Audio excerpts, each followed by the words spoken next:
My name is Brian Widener. I'm a former neo-Nazi skinhead. Not only did God change me physically, he also brought love into a world of hate and violence. When my relative introduced me to being a skinhead, I was 14. We were called Soldiers of the New Reich. I was beaten up a lot just because I was a skinhead, and it was a predominantly Mexican area of town. So violence was a very, very common thing, and you either get hard or you die. And that's the rule, that's it. Brian Widener came from a broken home. Raised by an alcoholic grandmother, he learned from an early age that he had to take care of himself. So I learned how to hate.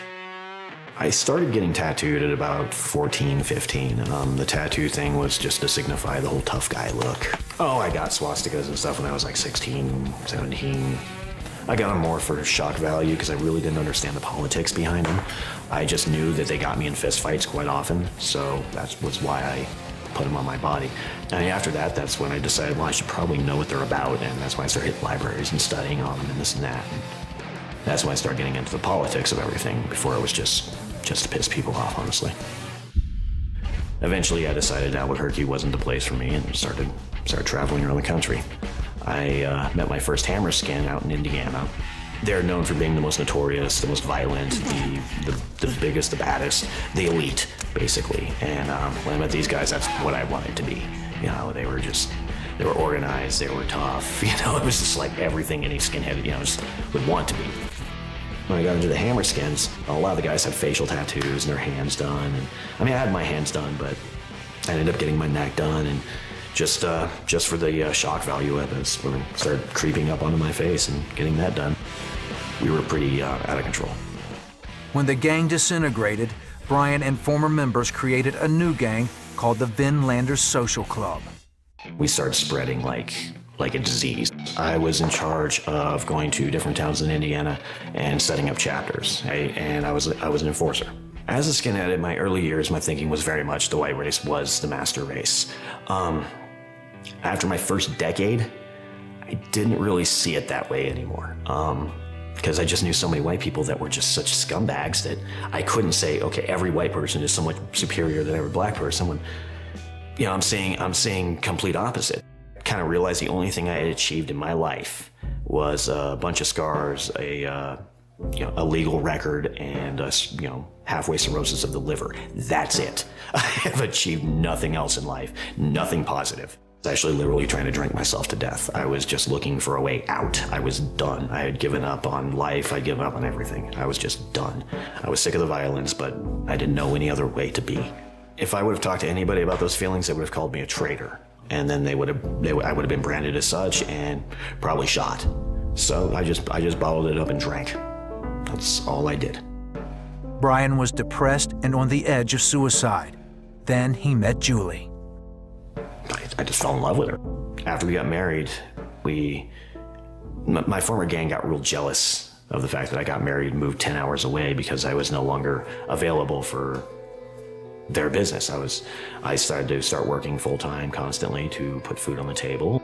Right when my son was born, the president actually gave me an ultimatum to choose between them, the gang, or my family. So I chose my family, and he said, okay, that's fine. Let's give you a proper retirement. Just mail in your patch, which I did. But it wasn't that simple. Death threats started immediately, and they never stopped. People would, call up 3 o'clock in the morning and talk about how they're going to kill me and kill the kids. And for years, Julie and I lived literally on red alert. We'd take turns staying up all night with ball bats and stuff, and just wondering when they were going to kick in the door. It wasn't a matter of if, it was just a matter of when. I knew these guys. I knew what they were capable of. And I'm a pretty tough guy. I can handle myself pretty well, but against 7, 8 guys, there's nothing I can do. But for some reason, Julie picked up a Bible one day. It was this old German Bible that she had for years, a little antique one. Just started thumbing through it and reading it a little bit, and showed me a couple prayers, and just a couple, like a serenity prayer. I started saying that just to calm myself in the mornings, because we were just being curious more than anything. And we went down to Tennessee for Christmas one year, and my father-in-law, just to go visit him for Christmas, and my father-in-law took us to his church. It's a Southern Baptist church out there, and something happened. But the thing was, Julie felt the same thing. And I think it was almost at the same time. I mean, I don't know for sure, but, you know, she looked at me, she's like, did you feel that? I was like, yeah, we got to do something. So as we started praying at that point, and praying and reading the Bible, and we actually made a promise to God. It's like, if you help us get out of this alive, we'll give our lives to you. And within a couple of months, we were able to move to Tennessee. And we did, and first thing we did was we gave our lives to God, because there was no way I could have done it by myself. Once I was able to accept Jesus in my life, I was able to actually smile again. I was able to enjoy a day. I was able to be polite and be happy. I was able to enjoy my children. I was able to just enjoy things, and he did that. When he filled me, it filled. It patched the hole that was always leaking, and I mean, it's been amazing. It's been absolutely amazing. Well, when I changed inside, my sole concern was my family, and it was no longer about my race or about violence. I had to look every day in the mirror and see this thing that I actually made myself. I got to realize just what kind of a monster I was actually projecting to the outside world.